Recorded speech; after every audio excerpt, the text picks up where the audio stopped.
Hi, I'm Taggart, and I'm going to teach you how to change a tire. It's definitely needed to know how to change a tire for anybody that drives a car. Because if you get stuck on the side of the road, you can either wait hours for somebody to come or be stranded. The first thing you need is you need a jack to lift the car up. This will get it to where you can get access to the car. You also need a wrench. This will actually take the lugs off the car. On some cars you will need a key.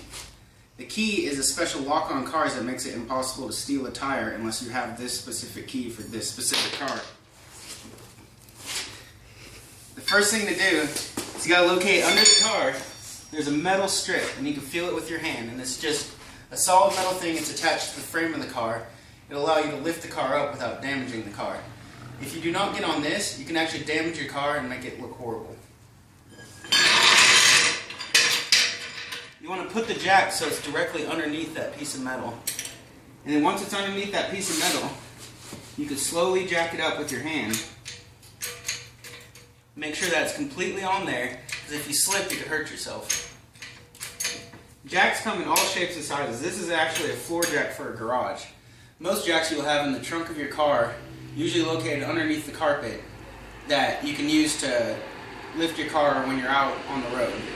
This one's made for a garage and it's easier to use, but you might not have it available to you. Once you get it to where it's hand tight, you want to jack it up all the way until the tire is almost off the ground, but you want to leave the tire on the ground. The reason for leaving the tire on the ground is you want to break the bolts. Breaking the bolts is simply just loosening them, because if you don't do this, once you lift it, if you try to turn them, it's just going to turn the tire and it's going to get you nowhere. You individually get each bolt to where it's loose, but not completely off.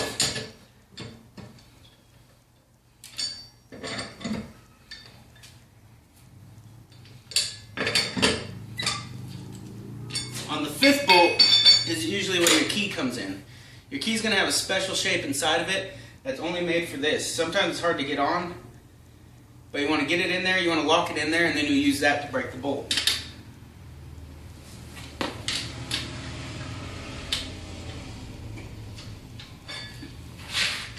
The key should fit on the end of your wrench without any problem. I personally leave the key on there just because it makes it a lot easier in the end. You don't have to find the grooves in it again. Once all the bolts are loose, then you want to continue to jack your car up until you have at least an inch of clearance underneath your tire.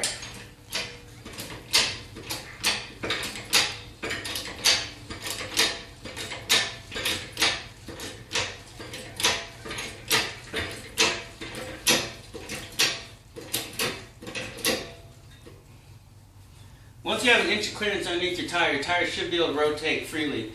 That's the reason why we broke the bolts. Is because if you try to turn them now, all it would do is spin your tire if they were on there really tight.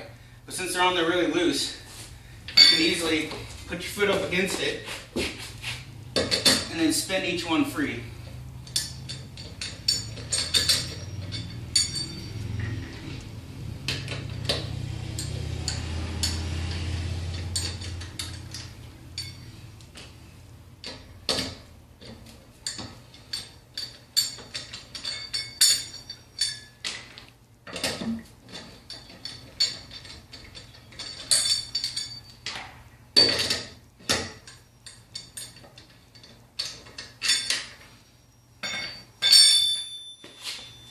Safety is a big thing. If you notice, this has wheels all around it. So if you're out in the middle of nowhere and you're on a hill, your best bet is to try to get to a flat surface. You need a flat surface because once you jack this up, the entire car's weight is sitting on this thing. If this jack were to move, your car could fall on you, and that could cause serious injury or death, no problem. So you want to make sure you're either on a flat surface, and you also do not want to be on a wet surface in the grass because it'll sink. And if it sinks, it'll be the same thing, and then your jack will get lodged underneath there, and then there's nothing you can do about it. The only way to do anything about this is to call out a tow service. And a tow service not only will cost you a lot of money, but could damage your car when they're trying to lift it up out of the dirt. Once the tire's off, it should just come right off. Then you can roll it away. After this, you're going to want to get your spare tire. Your spare tire on most cars is located in the trunk underneath the mat. On SUVs, a lot of times it's located underneath the car. And then you would need to go in through the back of the car with the tools that are located in the trunk of your car. And then you could slowly lower this down, and then you'll have to get it off with a bolt. I can't show you this because I have a car, not a truck or an SUV. Once you locate your spare tire, which mine would be in the trunk of my car underneath the carpet, you want to pull the spare tire out. You put the spare tire on just like you did the original tire. I'm using the original tire on my car because my spare tire is not working. You want to bring it up as close as you can to the car.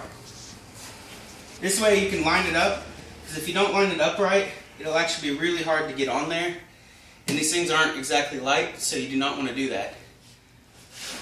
You want to get it as tight as you can up against there, rolling it in, rocking it in, whatever you can do. And as you can see, this is not be a clean thing, so don't expect to do it nicely. Especially if you're on the side of the road and you're sitting in the grass. You want to line it up the best you can with the bolts. That way when you lift the tire up and try to push it on, it won't just fall back on you and you won't have to support the weight as long. Once you have it lined up, you want to lift it up and try to get all of them in. This car has 5 bolts. Each bolt needs to come to its own hole. Larger cars usually have 6 bolts, and some very rare small cars only have 4 bolts. This is a 5 lug, which the bolts are also called lugs, which is very typical. Once you get it up on there, best thing to do is hold the bottom of it with your foot up against the car.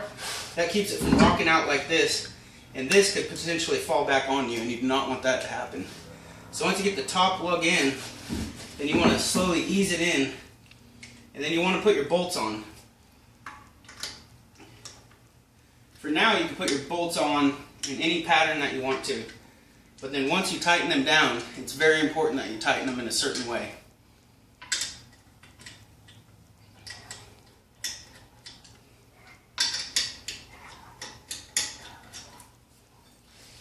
With holding your foot up against here, it's easy to put the bottom ones on. But if you hold it, if you do not have your foot there, it'll pop out and you cannot in any way get the lugs onto the bolt. So once you have it up against there, it makes it a lot easier where this can hold on to it.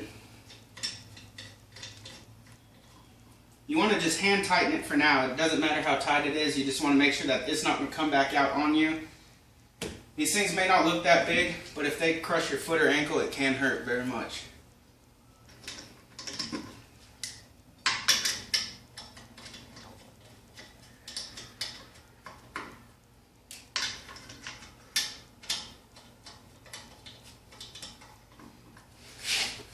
Once you have all your bolts on, it's good to do a star pattern in a 5 lug. You want to tighten this one, then you want to go across, then you go across, across, and across. This in turn makes a star pattern. This will make it so it's most evenly put on there and the weight is evenly distributed. If you have it to where a couple are loose, then you can have it where it can actually snap the lugs off, completely damage your car. Then you'll have to actually replace the part behind it, which is very expensive to do.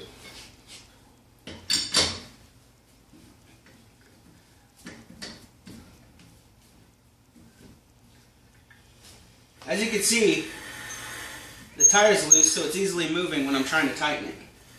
One good way to do that, depending what shoes you're wearing, is to tighten your shoe up underneath it, and that stops it from moving.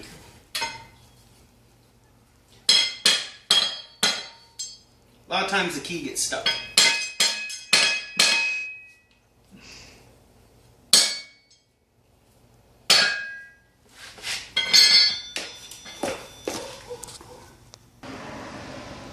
Sorry about the brief intervention.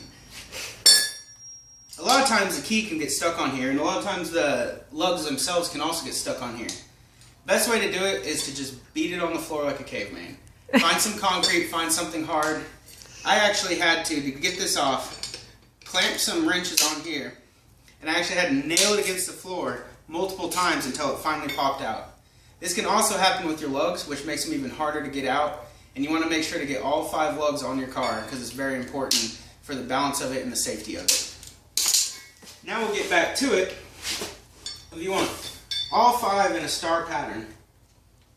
Since I did this one, I'm going to go across to do this one. And that creates the next point on the star. Again, it's moving, so you're going to have to put your foot under to stop it. If you're wearing a certain type of shoe that you do not want to get dirty, or you're worried about it, if you put your emergency brake on in your car, that can stop the wheel from turning. If that does not stop the wheel from turning, you're going to need somebody inside your car pushing on the brakes while you do this.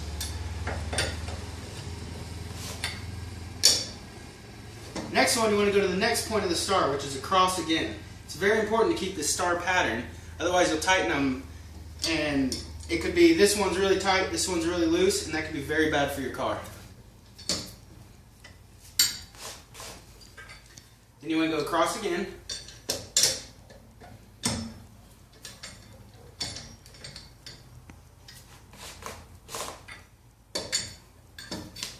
Then you go across again, and this will be the last one.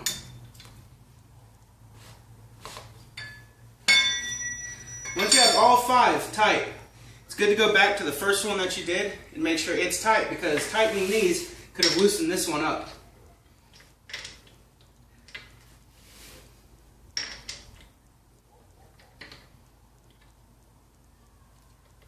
Good, that one's perfectly tight.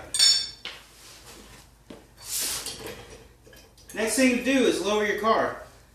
On some jacks you'll have a manual where you have to turn it counterclockwise to get it down, clockwise to get it up. This one's got a little pin in the back where when you turn it counterclockwise, it'll lower the jack. It's very good to make sure that you don't just pull it really quick, because if you pull this really quick, it's just going to drop the car. And if you didn't put the wheel on right, it could just pop the wheel off and damage your car. So you want to do this very slowly. Just turn it a little at a time and let it sink on its own.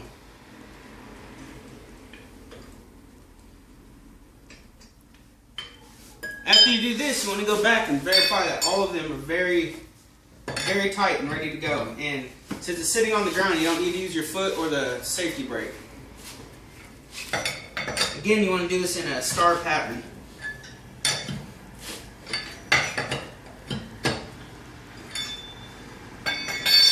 As you can see, the car is slightly rocking. This could be very dangerous. So, if you have it available, once you jack your car up, this is when you're first starting it.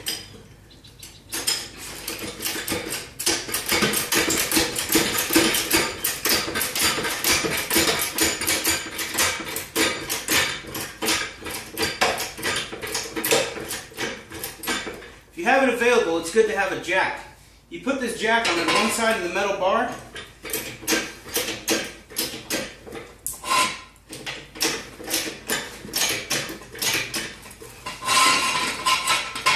And a lot of people then won't even use the jack, they'll just leave it there.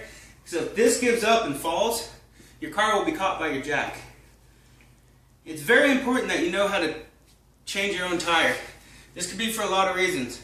You could be stranded on the road late at night, and your only way of changing the tire without doing it yourself could be someone that you really do not know or trust. It could be a stranger pulling off to the side of the road, and you never know what they're actually there for. So it's very much a safety precaution. If you are unable to change your own tire and you're in an area of town that you don't like, call someone like AAA or call a company that you trust that will send somebody out. A lot of tow services are available, and you want to call them first instead of relying on someone you do not know in an unsafe neighborhood. But the best thing to do is know how to do it yourself. Because once you know how to do it yourself, you don't have to call somebody, which could be an expensive service. You don't have to trust somebody that you don't know to do it. And that there is how you change a tire on a car. Thank you.